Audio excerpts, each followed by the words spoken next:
Are you kidding me? That's what? Yeah, every so often it happens that Ryan is right. 100% right. Not even a little bit right. Tucker Pullman, 2 points last game. No kidding. My man! Hey, neither does me running shirtless, but that turned out very well. Welcome to the PP1 Podcast. Getting some skippies in there. Did you get the skippies in the intro? I don't think so. Maybe I just got the skippies on my side. It sounded skippy. I'm sure you're going to cut out at any moment because your Wi-Fi's been so terrible. Can't even stream the Canucks game. Things are going not good over there for you, I feel like. If anyone saw my little Twitter videos, I suggest you check it out as you're waiting for me to flap my gums. It was maybe you're just watching it in the Matrix here. I'm looking at it. It looks terrible. Yeah. So I reset it a bunch of times. So I don't know. I'm leaving it alone. The Canucks are winning after 2 against the Kraken preseason. So we're not going to go too deep into theories on that. We have a guest. If you guys all saw my SNL preview, you know how they do the post-it notes. I thought it was pretty clever. I'm figuring this thing out 3.5 years in. So we have from Canucks Army, Stephan Roget, conspiracy theorist extraordinaire. But I don't think we're going to talk about conspiracy theories. He's been on before, right? Yeah, we've had Stephan. I'm pretty sure. Before, my goodness, look at this. Oh my goodness, what a beauty! That's my real hair for sure. Oh man, that's sick. Authentic. I love it. Man, I can't tell if you're trolling us or not. I don't absolutely my real hair. Look at this. Like who could have such fabulous hair? I just don't. I don't know. It's good for you. If it were straight, it'd be like halfway down my back. It's all the curls that keep it up here. Yeah, man. Oh man. How's my sound coming through? Yeah, you sound good. If I'm gonna be greedy, if you could be a bit louder, that'd be awesome. If you got I can be way louder. I mean, I don't know audio wise, but we're good. Just we'll attitude wise. Yeah, attitude wise, you're bringing it already. Now, remind me, did we have you on in like our first season? I can't remember. Yeah, we did. I feel like we did. I think I've been on twice. Have you? Maybe. Yeah. I've definitely been on once. Check the tapes, Ted. I'll do it right now. Okay, thank you. Ted's gonna be gone for a little while. How's it going? It's been a while. It's going great. How are you? I mean, we're in hockey season. We're in football season. We're in. Is that moonshine or water that you just drank there? It's water. I was gonna say you have like this jar. I'm expecting like that just to be moonshine, and then you become the greatest guest ever. I like to think that will be regardless of substance. Mm-hmm. I don't need substances to enhance my performance. I know, but I think it's the vibe that you're just like, you know what, screw it. I'm gonna do a podcast tonight, and I'm gonna have some moonshine because that's how I roll. Yeah. No, I mean, I have had a bunch before. I just during the show, the water helps with the. Yeah, I hear you. Vocal lubrication. It's a professional thing. Oh, okay. Well, we appreciate that. Ted, did you check the records? Is this true? 2-1? Yeah, do you know? Yeah, no, I didn't. Okay, thanks. I believe it's 2. We had him on like back in the very beginning. I think Brady was missing a week or something that week, and it was back when we were still potting together. Quite frequently, we were going into the spot to podcast, and I think we were still like calling people on the phone and like setting it up on a can and putting it in front of a microphone, like that scenario. We did that a few times. Yeah, so that was a while back. Where we've come so far. We've moved on from that. I guess now we get actual video too, which is pretty phenomenal. I'm gonna get some. Would have never known about the high and tight curls. That's true. The mics do look really impressive. This one is a $30 PlayStation mic from Amazon. Nice. So yeah, I mean, it works. It works. If it works, it works. Exactly. There seems to be some sort of murderous animal behind you. I just thought I'd let you know. Make sure that you're aware. Yeah. Okay. First podcast for her, so that's exciting. Hey, you know what? That's okay. If we get like extra action in the background there, I think that just amplifies what's going on. We had Dean on a couple weeks back, and he had a calendar in the background of cats pooping every single month, which is this is a vast upgrade. I feel like. Mm-hmm. Yeah, I mean, I personally wouldn't purchase that calendar. Yeah, I feel like it was probably given to him. I don't know. Yeah, maybe. Somebody purchased it somewhere along the way. Exactly. I just like the fact that someone's made it. Someone's taken the time to produce, a copy of said item and mass produce it. I'm sure there's a dog's one too. Maybe several someone's. Maybe You probably got like some photographers involved, some graphic designers. Printers. That's true. Yeah. That's true. Publishers, marketers. I'm going to stop you guys for 1 second. I'm going to do the pleasantries. I'm going to do the Bills portion of the show. This is the PP1 podcast. In case you missed the intro, and where it says that this is the PP1 podcast, we're on the Blundell Network. We're in concert with Move Health and Wellness. Can't forget those guys. We'll bring them up a little bit later.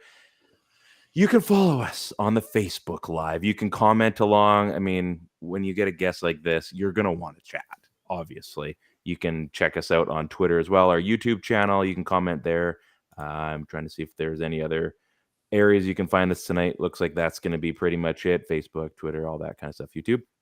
And by all means, if you would like to, check us out. Follow us on social. If you understand how social networks work, follow us, because then we can show you cool things. But as I said before, we do have a guest, Stephan Roget. Thank you for coming by. We've been trying to make this work. I've been saying that we were going to have you on, and we've been dragging our feet. But I mean, anyone that knows me and knows this podcast, we will do stuff. Like, we eventually do deliver. Sometimes it just takes a while. So thanks for coming by. Thanks for being patient. Hey, no problem. I mean, I'm a tough book. Quadrelli keeps me pretty busy, and he doesn't give me a lot of days off. But when I get one, I like to podcast. That sounds right. I mean, that's why I left. I needed to spread my wings. Canucks Army. It was great. I had some 7 great years there. But that's a long run. I mean, how many years are you coming up here? You've been in there for, I know you're still doing the ranker thing, right? So I stopped doing that just recently. Oh, okay. Just recently, yeah. I was fun fact. Well, I mean, exciting times at Canucks Army, so I wanted to kind of go full time. Well, not really full time, for me. Full time blogging world, yeah. But you're blogging full time. You're really pumping out the articles, though. There's been some really good stuff in the last couple of weeks. Well, yeah, I'm heating up for sure. I've been on since 2018. Oh, baby. Oh my god. That's a while. That's a while. Yeah. Okay. Do they get you a cake or anything?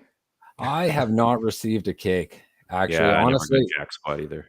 Yeah. While we're on the subject, I was promised one of those Bruce There It Is shirts in the mail. Never arrived. I just remembered. It's funny. There was the first batch of T-shirts. This would have been like 2014. And I think Jeff Viette was in charge at that point. So it's been a while. Okay. And there was shirts and hats, and we were all promised shirts and hats, and we never got them. And we just complained on like the Slack, like daily, and then it got to be weekly, and then it was monthly, and we just gave up. And then some new shirts came along. I think like the EP41, and there was remember? And they're like, we're sending them out. We're actually telling the truth this time. And they came in the mail. I'm like, all right, okay. It was worth the wait. It was worth the wait. So, just patience, I guess. I still have the EP41 and the gray one with the like face-off circle. Yeah, that's kind of that's like my lawn cutting shirt. So, all that talk about getting your free shirt, and you just have to cut the lawn. I mean, I waited so long. So sometimes you just, you got to do what you got to do. But you know what? Let's talk some stuff. Let's talk some Canucks. We'll get into waited so long. We have waited a long time. Finally back. We waited so long that Brock Besser got injured at the first chance that we got to watch hockey again. So it does feel like the Canucks are back, because we've already started the season with not just Besser. Mikheyev is, day to day.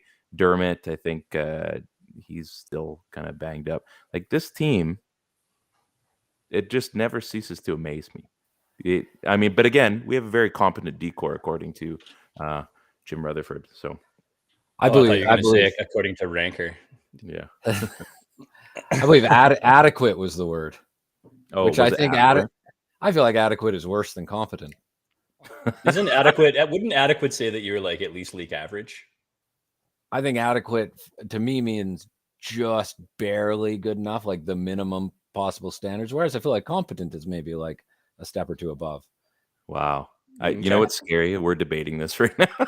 Like, this is where the Canucks are like, what are they? Are they like kind of awful, or are they just about awful? You go mediocre, adequate, competent. Oh, they're mediocre, all right. That's the 3 stages. Well, I don't know. It would be like it would be super mega bussin', bussin'. I can't remember what happens after that. I think it's like fire, and then like mid, and then discussing, I think is what I've been informed by the teenage daughters in my household. So if you guys are looking for some education on how to rank in today's world, that's how it works.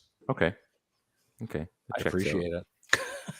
I didn't realize this was a youth podcast. Hey, that's when you have young teenage adult daughters living in your house, that's the way she goes. Fair enough. So, Stephan, you're watching the game as we speak? Yes. I mean, I stopped. I don't. Okay. I wanted. You have my full attention. I'm watching it. That's I'm fine. also paying attention. I'm multitasking. No spoilers, please. Yes, No spoilers. none given.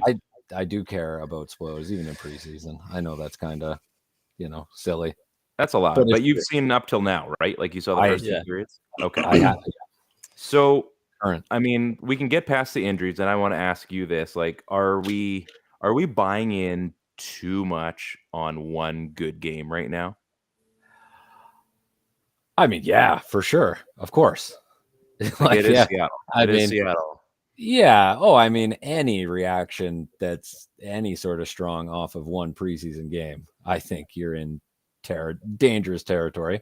But it's like shaping up like it's going to be the first Canucks win in 5 months. So it's okay to be excited about it, I think. Oh yeah, I mean, by all means, I think we should enjoy what's going on. The game itself, so far, again up till second intermission, looked pretty good. The power play looked spectacular. It looked like the power play we talked about, with like Verbata. It had like the passing is just amazing. Kuzmenko is as advertised after 2 periods of preseason hockey against Seattle. But I mean, there are good things even in the very small sample, but it's almost like, hey, we took a few things seriously to start, and we're not going to disappoint yet. I think it's like a good point, especially, I mean, you're bringing up the fact that like it's just a preseason game, like it's okay to be excited about it, but I mean, what are the things that you're looking for? I mean, I'm personally looking around for particular camp battles. I'm looking around for prospects to see how they progress the next year.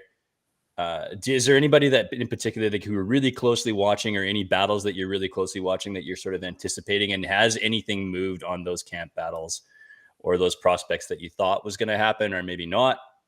Maybe just elaborate a little bit on that.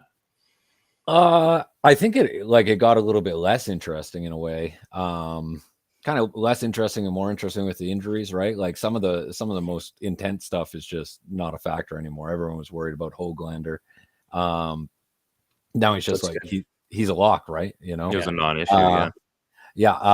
Dakota Joshua, I was like, oh, if he hits waivers, maybe we lose it. He's on the 4th line for sure. It's locked in. He's looking great. He hit faces instead of waivers. Oh yeah, he crushed poor Michael Kempney there. That was folded him like an accordion. Yeah, whoopsies. Yeah. But then there's all these folks now that could feasibly hop up and make the team out of nowhere, which is kind of fun, right? So there's I would say there's not even necessarily a standout candidate. You got DiGiuseppe or Lockwood, but then you got Carlson and Dries and Oman. Maybe even Klimovich. Like, you got a lot of people in there right now who could pop in and grab one of those 2 spots for a month. So I think that's probably what I'm looking for the most, is like who's gonna step up and steal those 2. I kind of like Carlson's game tonight so far. Again, these are all early things, but good. Just I think the fact that we can say I like this guy's game so far, and it's not, oh, here we go again, and hopefully they catch fire at some point. Like, even Miller was chasing out an icing in the preseason. I like that, to me, stood out the most of anything. I think that's probably what matters most now, because Boudreau's been pretty clear that he wants to use the preseason as a genuine preamble to the regular season. Like he's got his line stuck together already from day one. He's not breaking them up too much. So it's probably about tone setting more than, the average preseason might be. And I noticed tonight, like first shift, Hughes like throws a pretty big hit for Quinn Hughes at the blue line, and Pettersson comes in and shoves someone on the forecheck, and then the rivalry kind of kicked off tonight, I feel like, and the Canucks were really pushing hard, and Seattle had to react, and so that's good to see. They're coming out pretty ready to play. Yeah, it was fun, right? I mean, there was I guess you guys have watched up to this point, so there was a Burrows hit and a fight, and that was good to see. Obviously, another guy who's trying to sort of solidify himself as a seventh defenseman, at least on this roster, and there was another hit with Hughes in the corner. I don't know if it was a hit or more as much as it was a collision, but I think the result of it was that OEL came out of nowhere to come to his aid, which I think was hilarious and awesome at the same time, right? So there's definitely some stuff going on here. I think the Karlsson looks much bigger than I thought he would be, because I haven't really had much of a chance to see him. But there's some fun stuff on this team for it feels like the first time in a while. I don't know. I'm. How do you not get happy about the fact that we're not already looking at half the roster just depleted to start? I mean, yeah, there's injuries, but it doesn't look like they're even getting worked either. Like so far, again, we should call this the second intermission. That's what the name of this episode should be, the second intermission. Up until that point, I mean, they looked. The shots were, I think, 17-14 or something. It looked like Seattle wasn't even close in this game. Like it looks like the Canucks were just creating opportunities, flash in the pan, then they maybe lose possession or go back in their own zone, and then start a rush again, breakaways galore, tic-tac-toe passes, like set pieces, and we're this early on. Like how long did it take? I mean, they're very different last season, but I mean, how long would it usually take for a team to look that in sync already? And I mean, by the time they hit the Edmonton series, those two games in the preseason, I'd like to actually know, I would hope Edmonton would kind of ice as close to a roster as well. I wouldn't mind seeing a regular season game before it all gets started, because I don't know, this is pretty exciting so far. But I don't know. I don't know if we can count on Edmonton for that. But I think it's pretty unlikely that you'll see, probably for at least the last two games, Boudreau's ideal opening night lineup, and then maybe they smash some Oilers D-listers, but that would also be pretty fun. We enjoy that. Maybe do they play Calgary at all? I can't remember. Is there any Calgary preseason games? I don't think there is. Just putting them on the hot seat. Whoever. I'm trying to remember. We have a group think here, and we're all very much in the know. Yeah, there was already a Calgary game, right? So I don't know. Oh, that's right. I don't know if there's going to be another one. That's probably another Seattle, 2 Oilers, and then Arizona. So they're hitting all the major rivals. They're headed out to ASU for that 5,000 seat arena. It's going to be a banger. I bet we could get tickets and flights.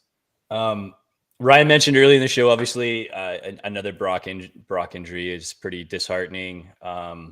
I did mention, and you talked a little bit about, some of these guys that are on these rosters right now that are skating around, like a Klimovich and a Karlsson and some players like that. But you wrote kind of a fun article talking about depth this year, which I think is something that's been kind of lacking in the Canucks organization for the last while. I think depth that we can rely on.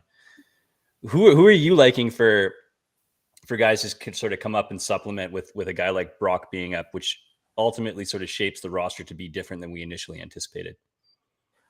I mean, I think you nailed it with Karlsson being number one there, because he is someone who can play feasibly anywhere. Like Boudreau was talking about him as a goal scorer today and how he has those goal scoring instincts. So if you're looking to replace Brock Besser, you've got to find a goal scorer.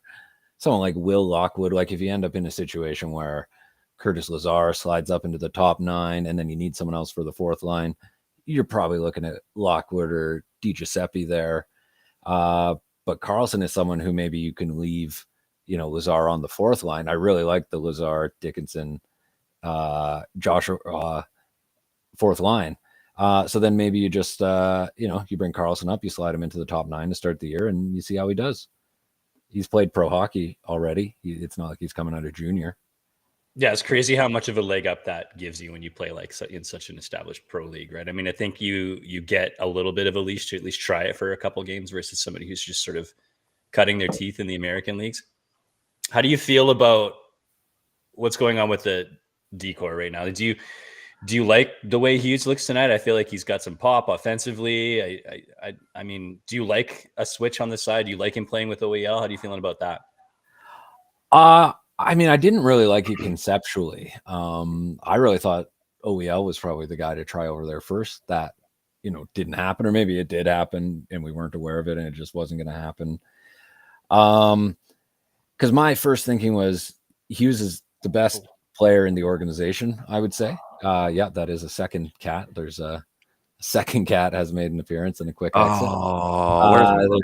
There's some action in the front yard, perhaps. They're excited at the window. Oh gosh, there goes a train of thought. So Hughes is the most talented player in the organization, I would say. Elias Pettersson would probably have a thing to say about that, and maybe Thatcher Demko, but that's my pick. They don't listen to the show. It's fine. I think they're pretty regular, especially in the preseason before they get too focused. I think they probably still tune in.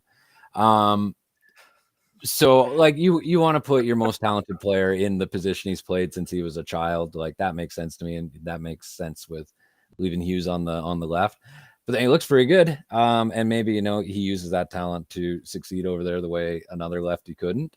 And then one of my friends texted me, actually a Kelowna local. Shout out to Al. I know Al. Yeah, Al. It might be that Al. I know like 5, so. Yeah, you can call him Al. He big Al or just Al? He's medium, I'd say.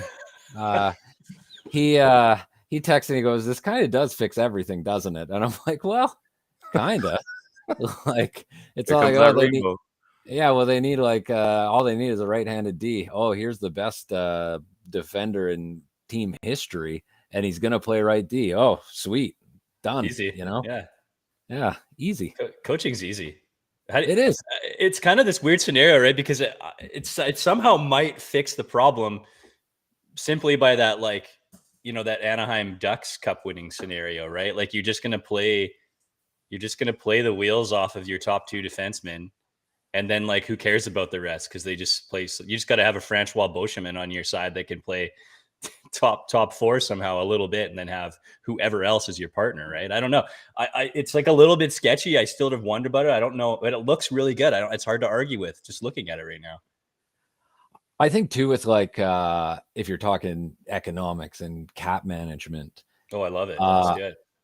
Oh yeah. Everyone loves a good money talk.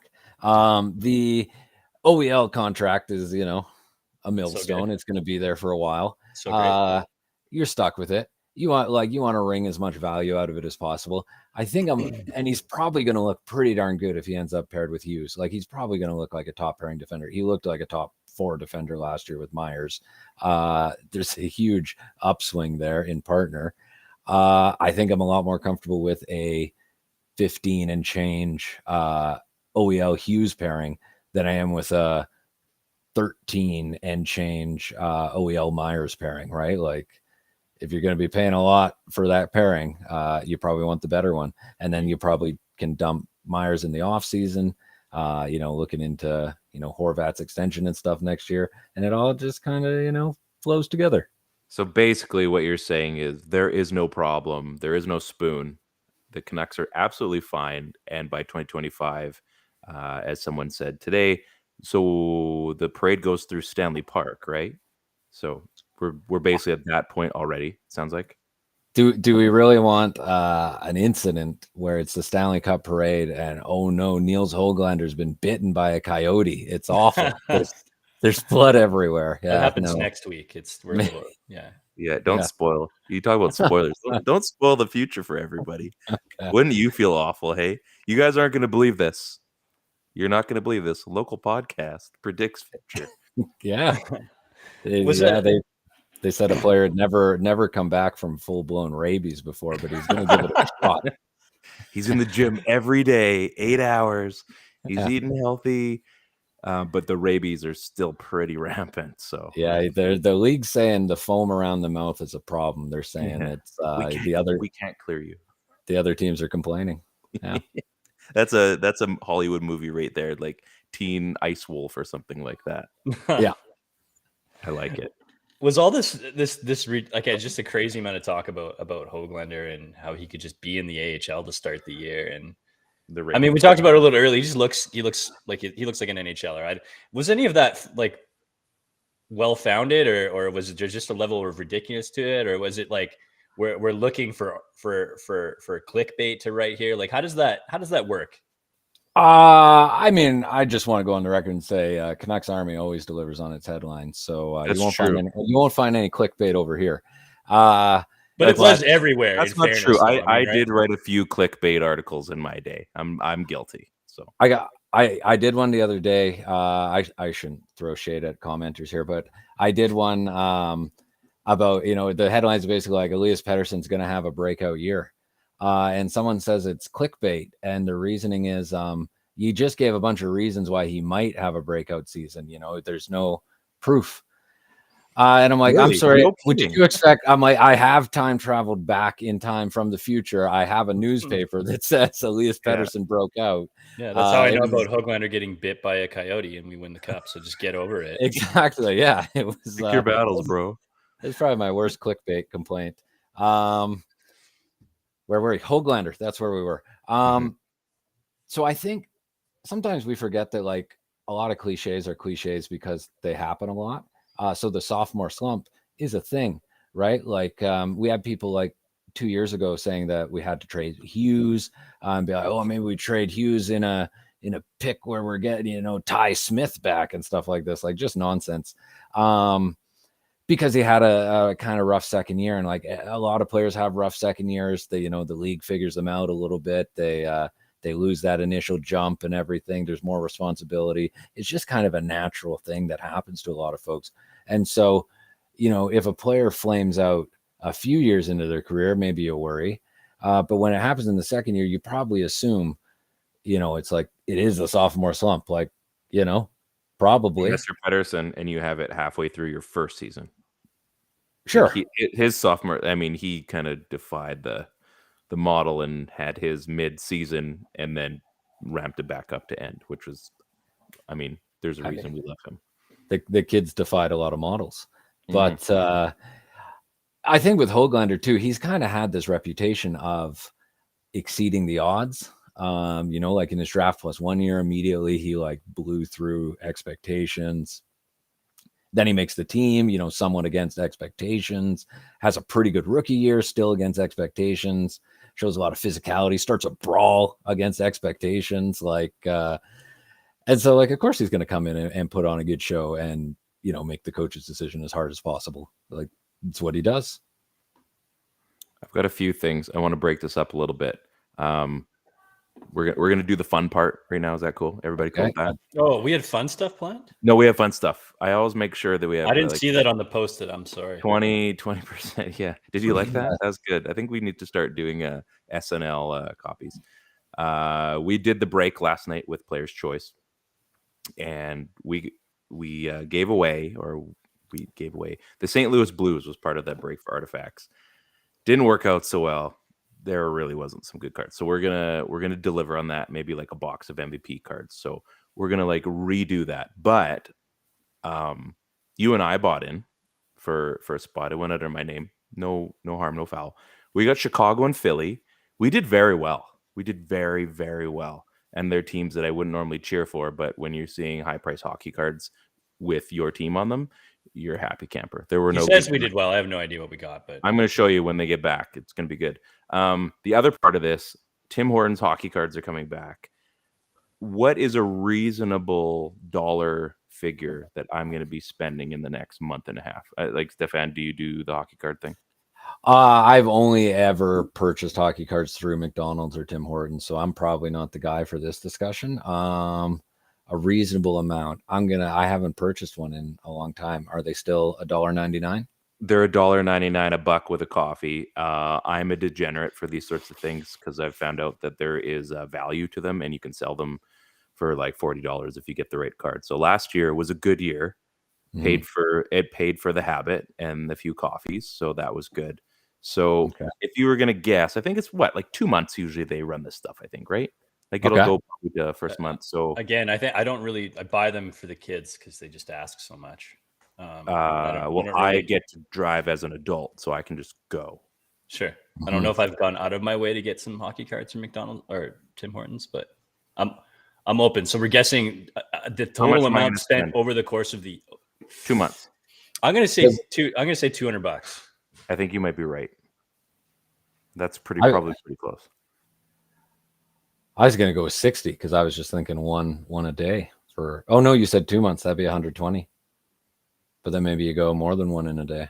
I'm gonna keep track of this. So 120, $200. Okay, I'm gonna keep track of this, and I'm gonna get back to you guys on this because I'm a little bit scared now that it's almost like a goal or a challenge. I'm not quite sure what that is, but does McDonald's still do them? No, they don't. Tim Hortons, I think, kind of took over the reins. Ted, you had something. No, I was just thinking about the McDonald's thing. My favorite McDonald's thing was the masks, the goalie masks. Yeah. McDonald's has had some great merch. I have right here the. Mine are too far away. I can't reach for it. The mini trophies. Oh, yeah. I believe this is the Art Ross here. Look at that. They also had like when Team Canada was being put together, I think for 2002, they had to name their 8 initial players. They had the plaque pucks that came out. Like McDonald's do it right. They had it. So the trophies, you got those. So when those came out, my cousin was a manager of one of the McDonald's. So when the promotion was done and I had already bought all the trophies, he gave me the big cardboard Stanley Cup. You remember that, Ted? I'm sure you've seen it. I've seen it, yeah. That made it through 3 houses. And then when we finally moved back to Kelowna, I couldn't fit it in our moving van because I borrowed a work one from town. And I had to make the call. And I had to get rid of it. So it lasted. You had to make the call and he threw out his Air Jordans. Yeah. Yeah, I decided on cardboard over something that was easily better. So yeah, they had some great stuff. The masks were great. The hockey cards were always pretty good until they started climbing to $1 because you used to be able to get them for like 30 cents, 40 cents back in the day, as the kids would say. So I think $220, $200, I think that's good. Before I get to my surprise, sorry, go on. I was just, what was great value was the gigantic hockey cards that you used to be able to cut out of a box of Kraft Dinner. Mm-hmm. I don't know if you remember those. Way too big to reasonably collect. You were looking at like you could get yourself a Dirk Graham card or something like that. Like there was those KD boxes, because I'm like now seeing that card. I don't know. Yeah, right. Yeah, thanks a lot. I appreciate it. Those I forgot completely. Those have not been in my memory banks available and accessible. So probably like 30 years. So thank you. Or for that. Brett Hull, Norco. You get the poster with the GT Snow Racer. I had the Brett Hull GT. Yes, I did. Yeah. Mm-hmm. The Brett Hull. There was the Brett Hull GT. There was the like some memorable cards were like the Jamie Leach bubblegum blowing on the bench. I don't know if you remember that one. The big pink bubblegum bubble, and then obviously the Pavel and Valeri Bure Ultra Wheels rollerblade one. Yes, the brothers. Yeah, they need to do that with the Hughes brothers or like Petey and Petey. Yeah, I'd be here for that. New Petey and old Petey. They need to like redo these cards. Was there a series? I feel like this could be a way off memory. I feel like I had a card that was Trevor Linden and his brother in roller skates. I've got that card. Yeah. Oh, really? Okay. Yeah. I do remember like a brothers one for sure. Like I remember the Gretzkys all sitting in a dressing room together. I remember like Brett and Eric Lindros was a thing. I feel like there was a Hatcher one too. They did Bloodlines, right? So they had the Sutters. There's a ton of them. Yeah. There's some pretty good ones. On a more of a somber note, Coolio died. We're all obviously upset about that.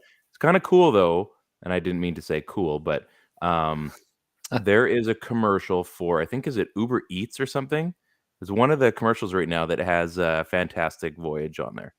And they've been running that commercial for like a month and a half. Love that song. And it just gets you in the field. Oh no, it's for Airbnb. That's what it is. So if you get a chance, folks, go check out. Go watch TV religiously for the next 6 days until you see an Airbnb commercial with the Coolio song in the background. Was that the fun surprise, the Coolio thing? No. Did you buy everybody Airbnb trips? Is that what? I did, yeah. We have such a wicked budget. I've always said that the best way to honor, your heroes when they pass is to find a way in which their music has been co-opted to sell stuff, and then to watch it, and just have a quiet moment. That's, I think it's the purest way to honor them.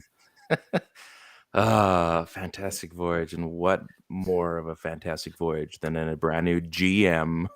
Yeah, exactly. Yeah. Get into the GM Bolt or whatever it's called. Yeah. Excellent. I definitely went and reinstalled my tape deck in the truck, and then I went and find that like high-speed dub mix tape that I made back in the day and made sure to pop that in so I could keep it legit, Put an iPhone in there as a storage container. That's right. Story. Cell phone holder. So I've got a really cool surprise for you guys, and I've been working on this. And by me saying I worked on this, I had an idea, and it didn't take very long to put into production. So what I'm going to play 3 clips, and when you hear them, I'm going to do one. You're going to obviously laugh. Second one, third one. I want to know how much this messes you up if you heard it the way you're about to hear. Are you guys ready? Are we supposed to do anything or just give? You'll just know. It's about 20 seconds or so. Okay, you ready? Okay. Hopefully you can. First of all, let's test it out. Can you hear this? You guys heard that? Okay. I just want to test out the buttons. Here we go. Rogers Arena, Vancouver. Hockey Night in Canada. Game 7. Good evening, Robert playing with Don Westcherry. All right. 7th game. 82 games and 2 months of war. No sport in the world does what we do in hockey. The interest, 100,000 people outside. $14,000 for 2 tickets in the rent, and you can leave. So that one obviously is throwing you off a little bit. You're hearing hockey, maybe something else. Here's the next one. Ready? Well, the intrigue is almost overwhelming. The Canucks, having failed in 3 previous attempts, have one last chance to vanquish the Stanley Cup champions. Seems the entire lower mainland of BC. Where did you find this? Just it's like the NBA on TNT. Is that what's happening? you got the track right. It was tough finding clips for these things, that's for sure. And here's the final one. Are you ready for this one? Good evening, welcome back to Hockey Night in Canada. Here's Stephan. I predicted 4 games in a row. The one thing I don't understand in this playoffs is how, with all that firepower, Pittsburgh can get 1 goal in 15 drives. Is that Mega Man? No, this is the MLB on Fox. I did not know that. So you had the NFL breakdown for the first one. Monday Night Football, yeah. And then you had the NBA on TNT. Yeah, like way back in the day, and then MLB on Fox, and then Mega Man 7. Yeah. So my question is, Mega Man. Yeah, I was still Mega Man 1, just the OG. Get in there and you see the game for the first time. Like, I like the way they've brought this game together. Maybe the hardest. Did you ever do a ranker on Mega Man games? I feel like those are so hard. I did not. I think Super Ghouls and Ghosts. That was another hard one. We'll allow you to rate on our website. I've played 2 and passed 0 of them. Yeah, I'm with you on that. So, like, did that throw you guys off? Like, if you heard, instead of like the Hockey Night in Canada kind of theme, hearing like Monday Night Football and like a promo for like hockey, would that like totally, if you saw that on TV like tomorrow, or like the opening Canucks game and they had like the Monday Night Football theme behind there, that'd mess you up a little bit, I'm sure, right? Like, it's funny here. It'd piss off a lot of people, I think. I'll let you go first on that one. Short response. I've never watched another sport that's not hockey, and I didn't even really notice anything. So I, for one, would be unflummoxed. So I found the wrong test market. Good. Yeah, birding. sorry. You're killing me. You're killing me. I don't know, man. So I think we were all so in tune to Hockey Night in Canada when it dropped. I don't know if you guys remember this. Yeah, when it happened, when we made the switch to a different Hockey Night in Canada song, I remember I was annoyed for like a minute. And then like a couple weeks later, I was like, oh yeah, I forgot this is a new song. I don't even remember what the old one sounds like. So I think you get you get really used to hearing something, and then over the course of just a little bit, it changes, and then whatever it is, I think past that point, it's so I don't know. I don't know if it would really bother me that much. I think those other songs are you feel like you're listening to some sports event, which is really ultimately what you're watching. So maybe it's not that big of a. So you think I think people would Stephan on this one? Yeah. Interesting. Yeah. I'm actually surprised. I might have to post these because I want to find out. I want to find out if this would really screw people. I really thought that I hit. I think the purists would be really upset. And I think that's who I'm aiming for. I'm aiming for the largest piss off possible. And I think the writers at Canucks Army are not purists, right? They're forward thinkers. They're open to change. So you guys don't like fighting. That is true. We are the most open to change. That's why Bill Hahn does the what if articles where he's open to changing the time stream. That's how open to change we are. So we did that. We were trying to get you on for one of those. Yeah, I missed my shot. We have a third one, but I think we might have to go back to the work board, the drawing board, back to the workshop. It's just and figure out what's no big deal. Yeah, I mean, by the laws of the multiverse, in at least one reality, we did do the podcast, and it was great. Yeah, people loved it. Yeah, man, we got to have you on more often. You're clever. We all got big off it. That's was right now, not so much. Right now, not so much. There was another NBC TV show that they thought was Sliders, but it was just PP1 Podcast episodes that happened in a different alternate universe. Yeah, Jerry O'Connell was there also. No kidding. Yeah. No kidding. That's the way it goes, right? In the different. Yeah. That's the guy that hosts The Bachelor now, right? Is it? I don't know. I don't know. Something like that. I was going to bring up the Canucks' second goal song, "Burn It to the Ground." As much as I love Nickelback and I love that song, Calgary's already done it. They already had their intro music. They skated out to it for how many years? I love it, and nothing would please me more. But to be perfectly honest, it's been done already. We need to find something else. It's like, maybe Chelsea Dagger was a good... No. We're done. Find something else. Let's move on. Go back to Holiday. Nothing wrong with that. It worked. We did very well with that song.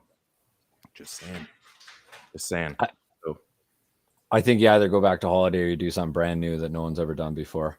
Mm-hmm. I think my new teammate there, Wyatt Arndt, kind of nailed it with "Burn to the Ground" when he's like, if you want, the next few years of every moron on Twitter being like, "Burn it to the ground. Didn't you do that in 2011? Yeah. No, I'm so funny."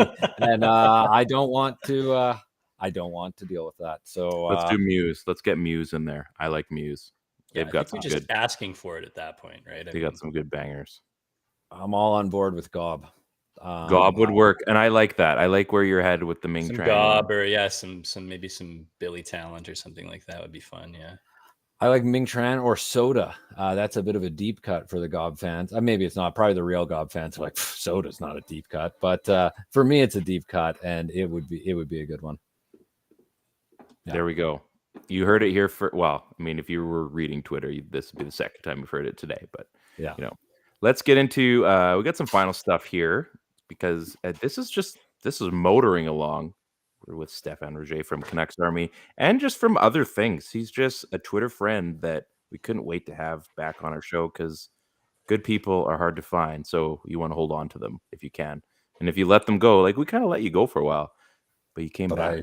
I flew back. Exactly. Do you remember Gob had, I was trying to think of the Gob, like why I remember Gob in NHL, because it was on an NHL EA Sports game. It's been on a few. Yeah. I think it was like Ellen, I think it was. That's right. I think there's been 3. I hear you calling was the first. I think that's probably my entry to Gob. That was mine as well. Yeah. Yeah. You could leave the PlayStation on in the corner for hours and just went and looped and looped. Then has I've Been Up These Steps. Is that on one as well? I don't know. I'm Googling quickly. NHL 2003. No kidding. Yeah. Give Up the Grudge, maybe. Definitely the censored version, which is not the true version. No. Oh, And there's a Gobpedia where they have all of their video game soundtrack. Here we go. NHL 2002, I hear you calling. NHL 2003, I've been up these steps. NHL 2003, Sick with You. That is a underrated jam. And then NHL 2004, Oh Ellen. Give Up the Grudge was on Madden 2004. That's where I knew that quite a from. run. Okay. Yeah, no joke. That's a music video game dynasty. The little hardworking band from Canada. There you go. Yeah. So, I mean, we're going to get into this quickly. Stephan, what's your favorite NHL game? Oh, man. There's a lot of blending of memories. I think I would have to go based on the songs. And I think, okay. Which game did you have to like pause because there was a girl there and you're like, I love this game so much, but I mean, circumstances. What game did that for you? I don't believe that circumstance ever happened. Okay. There's this. I got this strong sense memory of probably early 2000s game.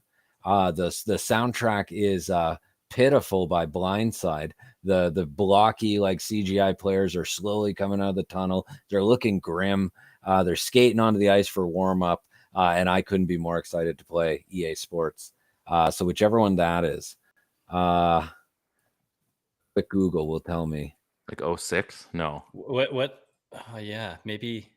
That would have been like 03, 04, I find. Well, it was 03, NHL 2003. Yeah. That had a banger of a soundtrack. Deny by Default. Wow. Yeah, Jimmy Eat World, I think, was on that one. Oh, Sweetness. man, love Jimmy Eat World. First time I heard Bleed American, I'm like, yep, my life just changed. One of my beer league teammates put on "She Loves Me Not" by Papa Roach in the room the other day, and that here. Oh, No One Knows by Queens of the Stone Age. This is a beautiful, beautiful game. Yeah, Treble Charger. Wow. Okay. Oh, wow. NHL 2003 with a bullet. There you go. Ted, do you have a favorite? So obviously 3 was great. I feel like I remember Wolf Mother being featured pretty prominently, and like Rocky Like a Hurricane was in there in one of the earlier ones. Like 11 was pretty big, right? That had like Dropkick Murphy and stuff in it. Some of those are pretty fun. But looking at this one, 2006 was good too. Also had Billy Talent in it. The soundtracks, I think, were elite because you were always looking to those games to find out, like, if you hadn't heard one already, you've found out about all those new songs you're about to listen to for the next year. Like 05, I remember being really big on 05 because that Franz Ferdinand song had just came out. Like it was pretty new, it was fresh. I don't think nobody really heard of that kind of stuff. It hadn't been out for a long time. So I'd probably say 2005 was like the big one for me, I think. I'm gonna go one. I'm gonna split the difference for both of you. 04, I think, has to be. 04, that's the Heatley one, right? The Heatley cover. That was the Heatley Sakic one. Yep. And that one you could do, and I haven't seen it since, or I haven't bothered to look, but they had like the best of 7 like playoff series. Oh my God. So apparently, they would. Sorry, this is important for you. There's on soundtrack, basically, like you can go soundtrack on Spotify, and every single game has its own list. Whoa! Right? How's that? That's mind blowing right now. This is why you listen and watch this show, because we're gonna find out stuff for you. You don't even have to do the work. We'll probably find a link for you. Wow! Ed, make sure you got those links for people. That's amazing. If you see it, we got to post that. So 04, next several weeks. 04, you could do like a best of 7 playoff series. So my buddy and I in college, first year college, we would have our afternoon or whatever. So he'd come over and we'd play a best of 7, and usually it got pretty heated. But you could do that. You could have your traded players, whatever. But you played a solid. It wasn't just like your head-to-head exhibition. It wasn't like GM mode. You could do in the person, and they didn't do that for so many years afterwards. They got rid of the playoff mode basically for like the buddy system, because that was the best thing. Like when you're playing against a buddy, that's all you want. I don't need all the extra, the live or the streaming and join along. Like You want to be in person. You want to be sitting, drinking a beer, having a pizza, playing NHL, and talking smack because you're up 3-0 in the series and he's about to controller throw to the ground, which happened a lot. And great friend of mine, but man, did he ever he lost it. So something I suggest. A quick story about that. So my my younger brother had some like crazy anger management issues, even though he was like 5 years younger than me. He was just so much stronger when he was mad. He turned green, that kind of thing. And I remember I came down. That was back. They didn't do playoff mode. There was like we had a series, and is NHL 94, I think it was. It had like Kirk McLean on the cover with like the net from the inside shot. I don't know if you guys remember that. 95. Was it 95? Yeah. So we're playing through, and I come back from like down 3-0. He was such a good punk at that game. 3-0, score in overtime, and he got up. He was so mad. He was kind of at this bubbling over point to all these games winning. He took that old Sega Genesis controller, the big one that looked like a dinner plate. Yeah. And he let all the slack out in the controller cord like all at once, and then swung it all the way across through the living room, and he hit me on the side of the cheek so hard. I had a B button imprinted into my cheek for like 2 days. It was like bruised onto my face. So I'll never forget that, and the spazzing of a playoff mode showdown. But yeah, what a ridiculously heavy controller, and I knew it more than I ever did. Wow. Ouch. NHL and Madden tends to do that to people. Hey, it does. It really does. It brings out the worst in people. It does. It's like the new Monopoly. You play Monopoly and somebody's ends up with, flinging the board. Screw this. I'm out of here. Stupid game. It's the same with Madden and NHL games because there's always one person, right? There's always one person. Maybe you're that person. You don't know. I mean, if you don't know, then you're probably that person. So that's a good rule of thumb. It is a good rule. I found Overcooked on the PlayStation was the new friendship or relationship ruiner. Also super stressful. Yeah, probably best to just not play it. I don't know what that is, so I'm gonna leave that alone. Oh, you never played it? Basically, you ever worked in a kitchen before? Nah, I've been in a kitchen. Yes. Oh, it's as stressful as that when you're working with your family and trying to get your orders in on time. There's someone standing in front of the fridge or in front of like where the plates are. Like, can you just move? I'm trying to finish this. Just move. That's the home version. Yeah, except it's faster and there's screaming a lot of it. No, I don't want that. That feels like a trigger moment for me. I feel like that would get out of control. So let's finish with some fun stuff. This is episode 1. We're calling it, Ted. This is episode 1 of season 4. We're doing it. I'm making the change. Today is the day. I decided that we need to decide when season 4 is happening. So today, this episode, season 4, you came for a good one. You did, Stephan. You came for a good one. We're going to do preseason predictions, which is basically for the season, but you know what I mean. Go around the horn. I've got a bunch. We'll try to do these as quick as possible unless you've got a good point. So the easy ones, Pettersson points. Ted, how many points does Petey get this year?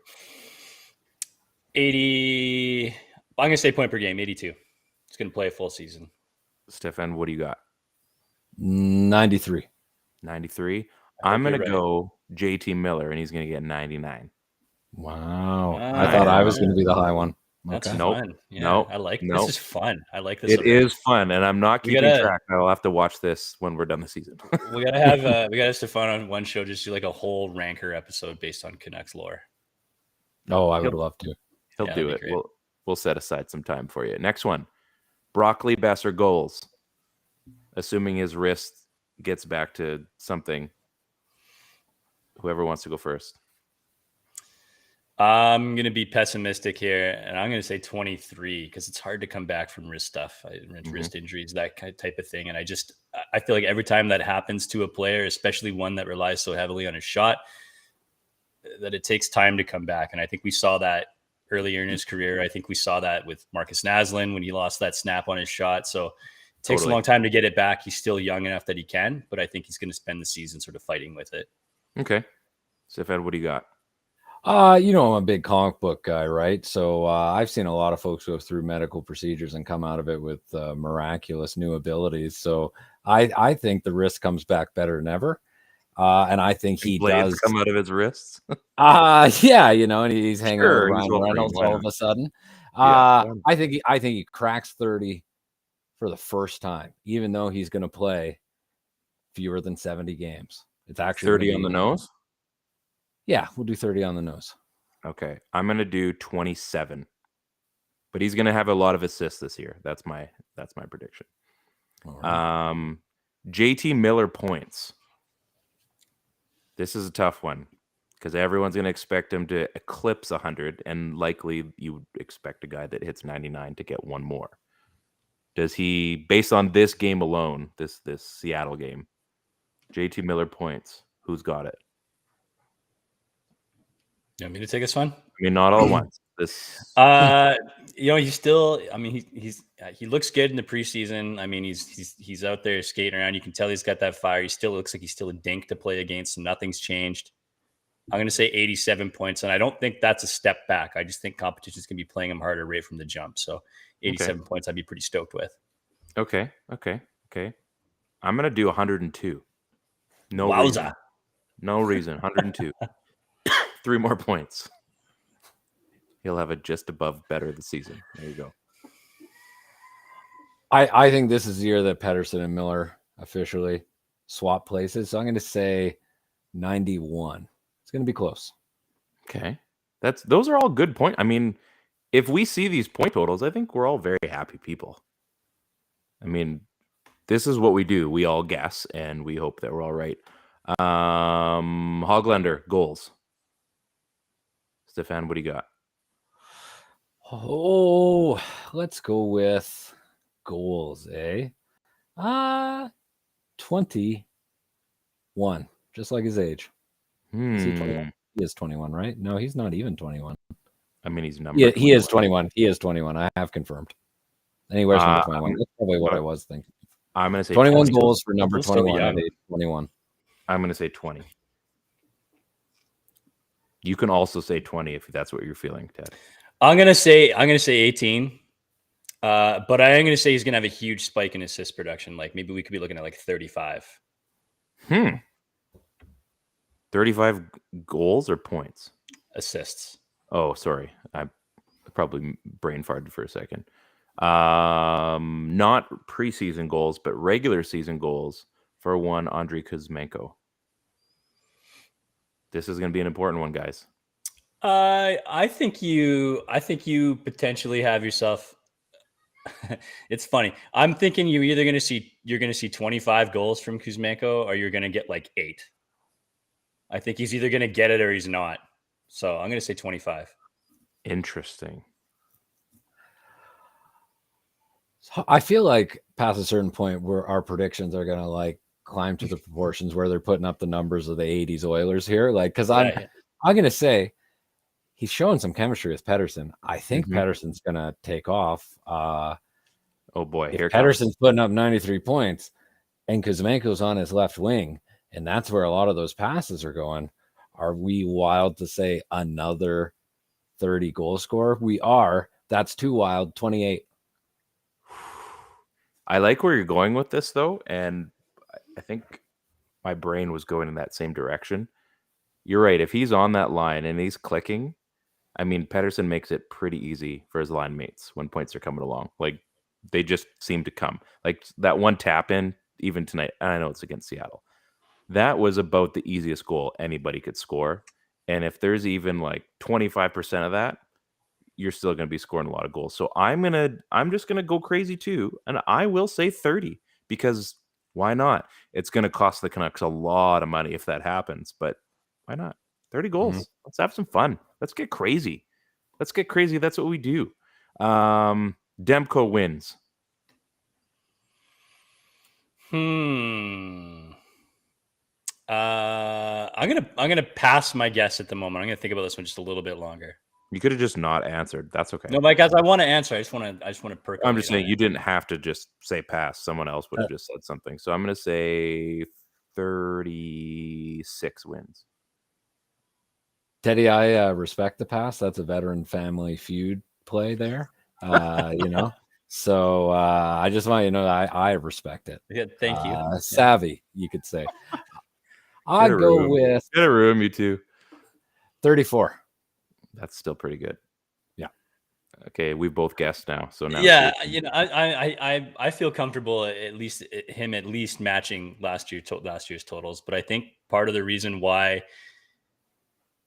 is because I think he's going to have a better season, but I think Martin's going to steal a few more games than Halak could. And I think there's going to be a little more trust on the backup goaltender. So it's not due to lack of production. I think he's going to make good on his opportunities to play and steal some games. I just think the total volume of games that he's going to play is going to be less. So I think it results in less overall win production, but more quality starts from Demko. Okay. Did you say a number? Yeah, 33. He's going to match last year's production. Sorry. Okay. I didn't know if you actually said he's going to match or I think he'll be. One more for I said something. I can't remember. You said something along that. Quinn Hughes assists. I know. See, I did that for your cats. I was kind of like, hey. Pss, pss, pss. They don't have the headphones on. They took them off. Tell your cat I said pss, pss, pss. Okay. I think it has to do with the side that he's possibly playing on. Maybe this opens up more from him on a production level. I'm looking for like some sort of Erik Karlsson year from Quinn Hughes this year. And I'm gonna like shoot for the absolute fences. This one, I'm 70 assists. Wow. It's crazy talk. Whatever. I think he's gonna be shooting the puck so much more. I think we're gonna see assists come by way of rebounds. So I'm gonna say 70. He's gonna get some extras because of that. Interesting. Today the Leafs said that they were going to try Marner on right D. Right? I saw that. And whatever you can think whatever you want about that, but I think they're probably recognizing that because right D is such a rare asset, teams are probably shifting their defensive focus away from a right defender becoming activated. And so you put Quinn Hughes over there, all these opportunities come up, and then. Yeah, I don't know. Maybe he really exploits that. And you're talking, I'll say 60. I'll be like a little more conservative. No, that's too conservative. 65. Oh, I was going to say 60. I'm going to also say 65. Yeah, that's fair. We can agree. There's no rule. Had 60 last year, so yeah. 5 more is still pretty good. Just hopefully gets a few extra goals in there. He had 60 Wow. No, man, 65 is too low then. Anyway, it's a lot. Hey, it's okay. We don't have to hold ourselves too accountable to this. We could just forget in a week and it's fine. It's okay. But we might have to bring it back later just in case, because sometimes people like to be right. So if we're right, we need to not be humble and make sure people recognize this. I think you missed one here. I didn't. Did I? Did we do Horvat goal totals? We didn't. I think we have to do that, don't we? I think we do. Horvat goal totals, contract year, and who's gonna be like his pairing? Who's his other guy? Is it Pearson? I feel like it could be. This is an interesting conversation too, but I think it could be Höglander on that line. I think a goal scoring center with a playmaking winger makes sense, and then maybe you have Pearson roll up in there to 26. Win board battles, and Höglander does that too. So, man, we're high on this team. 26. Have all these high expectations. 26 goals, 30 goals, 31 goals. Wow, the Canucks are going to be amazing this year. I'm getting some lag from you guys here. That might be on me. It's on you for sure. Doesn't say so, but it is. Has to be. Tough. There we go. Seems better now. Okay, that's good. I think the contract year thing is not going to be so much a factor for Horvat as other players. Like trying to playing extra hard because it's a contract year is. I feel like Bo Horvat's the kind of guy who plays hard every year, regardless. I feel like that's a thing he maybe wouldn't think as much about as the average person. I also think they're going to try to load up Pettersson and Miller's lines with offensive minutes, and that's going to give him a lot more defensive responsibilities. I'm going to say his goal scoring takes a step back, and he does about 25. One less than 26. That's okay. That is a veteran Price is Right move there. No, it's one over. $1, Bob. There it is. That would be bad if he scored 1 goal. I think we'd have some problems. 99 assists though. That's true. Yeah. 100-point Bo Horvat. Wow. I want to so badly see that like Ryan Kessler season out of him where he just like pops 40 and like wins the Selke, but he just doesn't have those defensive chops, right? So No. I think he's going to be in that position where he's going to have to, and I think he's going to be fine. But he does, yeah. So I think it's reasonable to expect 30 goals from Bo again. But I think the point totals aren't going to be like astronomical or anything. Like probably looking at like mid 50s again, maybe 55. His overall game will be more well-rounded. Maybe that's what. Maybe he'll just be a key cog on their team game. His NHL EA Sports rating will be higher. Yeah, just not his sniper rating. Well, what's the one that slows everybody down? That's like poise. I think that's the one that defines the stats, right? Yeah, they can have all the stats, but they have low poise, and nothing happens. Mm-hmm. So I've got one more. Here. This is based on our namesake. Final power play percentage and their ranking. Take your time. No Jeopardy song in the background. Just the sound. Just that. Just make sure. I could even play the Monday Night Football thing again. Think about it.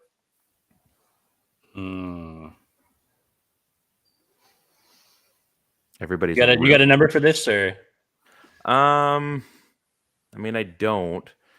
I think they're going to be in the. I mean, I think an elite team's in like the mid-20s anyway, right? So yeah. So you had Toronto clicking at like 27, and you had Colorado, Nashville, Florida, New York, Edmonton, St. Louis, Toronto. All were above 24%. I'm going to say 24 on the button, and they'll be top 6. So they'll be 6th. That's my prediction. 24 and 6. I'm going to go with 23.33 repeating, of course. Okay.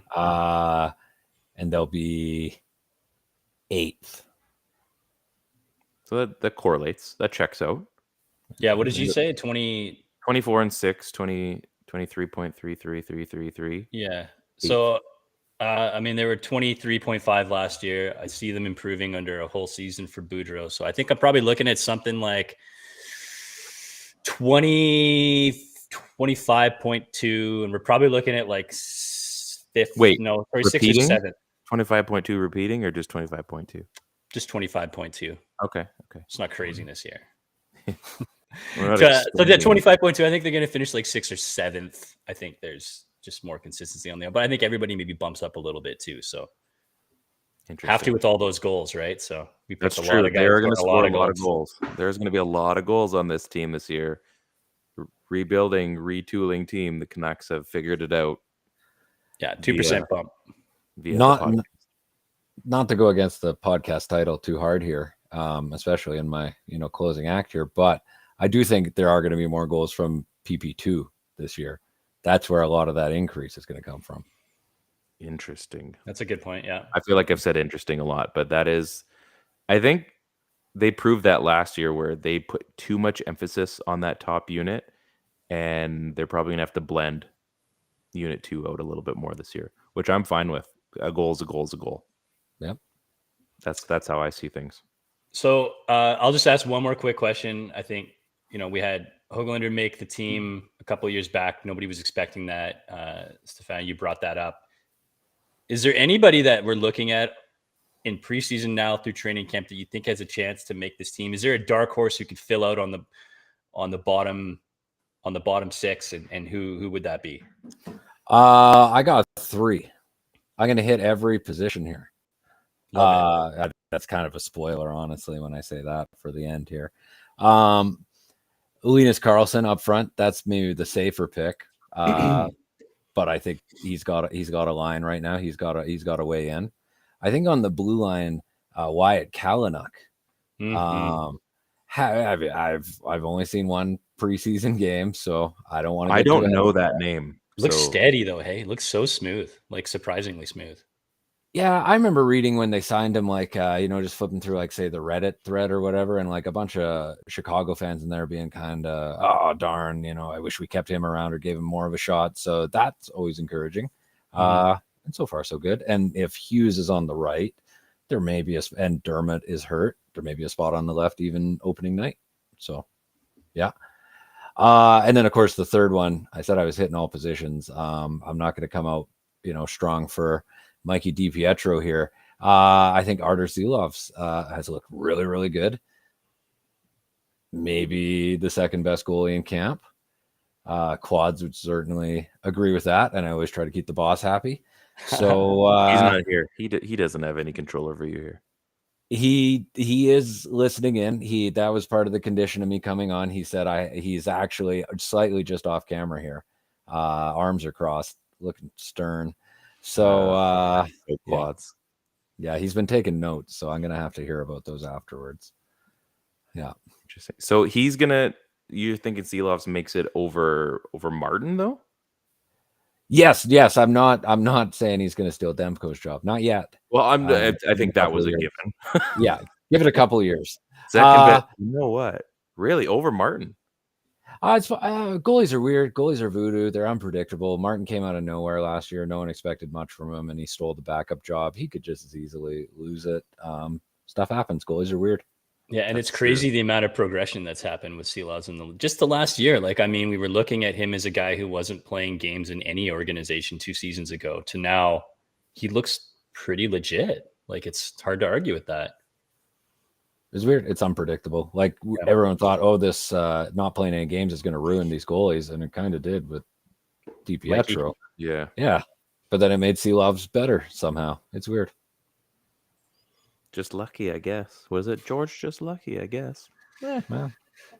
So we're about at. This is season 1, episode 4. We can do whatever we want, but we want to make sure that people carry on their way. We've had you as long as we have, so I'm gonna pull. Actually, no.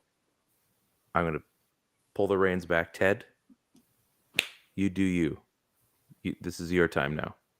Right on. So normally we give, just like last time, 30 seconds to just let us know what you're doing, what you're up to, the type of things that you're working on. Shameless plug time, right? So let the people know where they can find you, what they should be reading, and what you got in the bank. Okay. Well, I'm at Stephan Roget at Twitter. That's my only social media. So that's where to find me. And of course, at Canucks Army. We just had a little site refresher here. So we got all new interface and stuff. It's looking slick. Is that live? That's live. Yeah, it's up. It looks great, honestly. Things are exciting over there. I got stuff coming up. What do I got in the hopper here? Honestly, something that's pretty much about what we talked about in the podcast, but I wrote it already, so don't think that I went home and self-plagiarized after this.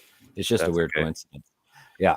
You're gonna hear a lot from me this year. I'm trying to plug out, 4 or 5 articles a week. Not plug out, prepare with full effort and to highest quality, 4 or 5 articles a week. So good save. That's what I'm going for. Yeah.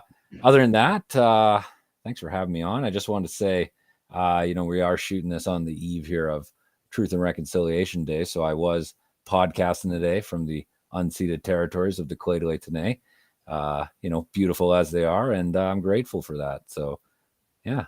Good man. He's just a great guy. And just those locks. Oh man. Sometimes you just see someone and you just think, I need to be friends with that guy. Yeah. Sometimes you just see someone and then you think to yourself, man, I wish I still had my hair. That's just you, actually. Yeah.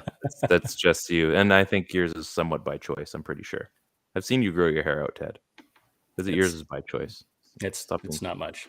You haven't seen under the hat. Huge bald spot. Huge. Hey, you got to own it, I guess, right? You got to own it. You get whatever you got, just own it. So this has been a great episode, great show.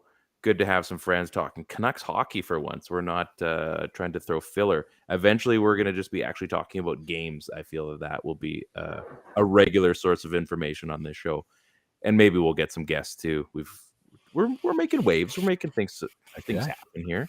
As I said, we are on the Dean Blundell Network. We're partnered with Move Health and Wellness. You already heard the ad in there. And you know what? Just thanks for coming by. If you guys watch the show, thank you. Thank you for tuning away from the preseason Canucks game. And Thursday Night Football was over. So obviously this is a way better choice. And if you're listening, enjoy us on your trip on the bus tomorrow or today. If you're listening on a Friday, maybe you're driving along and you're thinking, where am I going to go today? I'm just going to drive around till this podcast is over. Don't close your eyes. Make sure you're following the road. Don't have it on the phone, and make sure it's on Bluetooth hands-free. All about safety on this podcast. So on behalf of Stephan, my bud Ted, who shows up every week with me, I'm Ryan. This is the PP1 Podcast, episode 1, season 4. Can you believe it? Because I can't. Peace out.